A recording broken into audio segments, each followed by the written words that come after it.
ಚಾಮರಾಜನಗರ ಜಿಲ್ಲೆಯಾದ್ಯಂತ ಮಹಾಶಿವರಾತ್ರಿ ಸಂಭ್ರಮ, ಶಿವ ದೇವಾಲಯಗಳಲ್ಲಿ ವಿಶೇಷ ಪೂಜೆ, ಭಕ್ತ ಸಾಗರ. ಚಾಮರಾಜನಗರ ಜಿಲ್ಲೆಯಾದ್ಯಂತ ಮಹಾಶಿವರಾತ್ರಿ ಸಂಭ್ರಮ ಅದ್ದೂರಿಯಾಗಿದ್ದು, ಶಿವ ದೇವಸ್ಥಾನಗಳಲ್ಲಿ ವಿಶೇಷ ಪೂಜೆ ನಡೆಯುತ್ತಿದ್ದು, ದೇವಾಲಯಗಳಲ್ಲಿ ಭಕ್ತರ ಸಾಗರವೇ ಕಂಡುಬರುತ್ತಿದೆ. ಬೆಳಗ್ಗೆಯಿಂದ ಶಿವನ ದೇವಸ್ಥಾನಗಳಲ್ಲಿ ಅಭಿಷೇಕ, ರುದ್ರಾಭಿಷೇಕದೊಂದಿಗೆ ವಿಶೇಷ ಪೂಜಾ ಕಾರ್ಯಕ್ರಮಗಳು ನೆರವೇರುತ್ತಿವೆ. ನಗರದ ಚಾಮರಾಜೇಶ್ವರ ಹಾಗೂ ಜಿಲ್ಲೆಯ ಮಲೆಮಹದೇಶ್ವರ ದೇವಸ್ಥಾನ ಸೇರಿದಂತೆ ಜಿಲ್ಲೆಯ ಪ್ರಮುಖ ಶಿವನ ದೇವಸ್ಥಾನಗಳು ಕೂಡ ಜನರಿಂದ ತುಂಬಿ ಹೋಗಿವೆ. ದೇವಸ್ಥಾನದಲ್ಲಿ ಬೆಳಗ್ಗೆಯಿಂದ ಜನ ಸರತಿ ಸಾಲಿನಲ್ಲಿ ನಿಂತು ಶಿವನ ಆರಾಧನೆಯಲ್ಲಿ ತೊಡಗಿದ್ದಾರೆ. ಹೊಮ್ಮ ನಂಜುಂಡ ನಾಯಕ್, ಎನ್ಕೆಎಸ್ ಟಿವಿ4 ನ್ಯೂಸ್, ಚಾಮರಾಜನಗರ.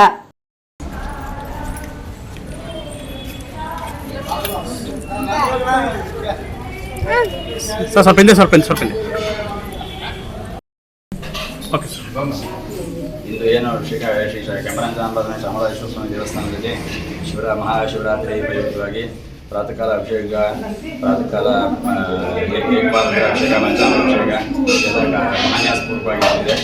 ಈಗ ಅದೇ ಥರನೇ ಸಾಯಂಕಾಲ 4 ಅಭಿಷೇಕಗಳು, 4 ಯಾಮ ಪೂಜೆಗಳು ಪ್ರತಿ ವರ್ಷದಂತೆ ಇದು ನಡೆಯುತ್ತೆ. ಹೆಚ್ಚಿನ ಸಂಖ್ಯೆಯಲ್ಲಿ ದೇವರ ಪೂಜಾ ಕೈಗೊಳ್ಳಿ ಪಾಲ್ಗೊಳ್ತಾರೆ. ಆಗ್ನೇಯರು ಚಾಮರಾಜನಗರ ಆಗ್ನೇಯ ದರ್ಶನ ಚಾಮರಾಜೇಶ್ವರ ದೇವಸ್ಥಾನ ಚಾಮರಾಜನಗರ.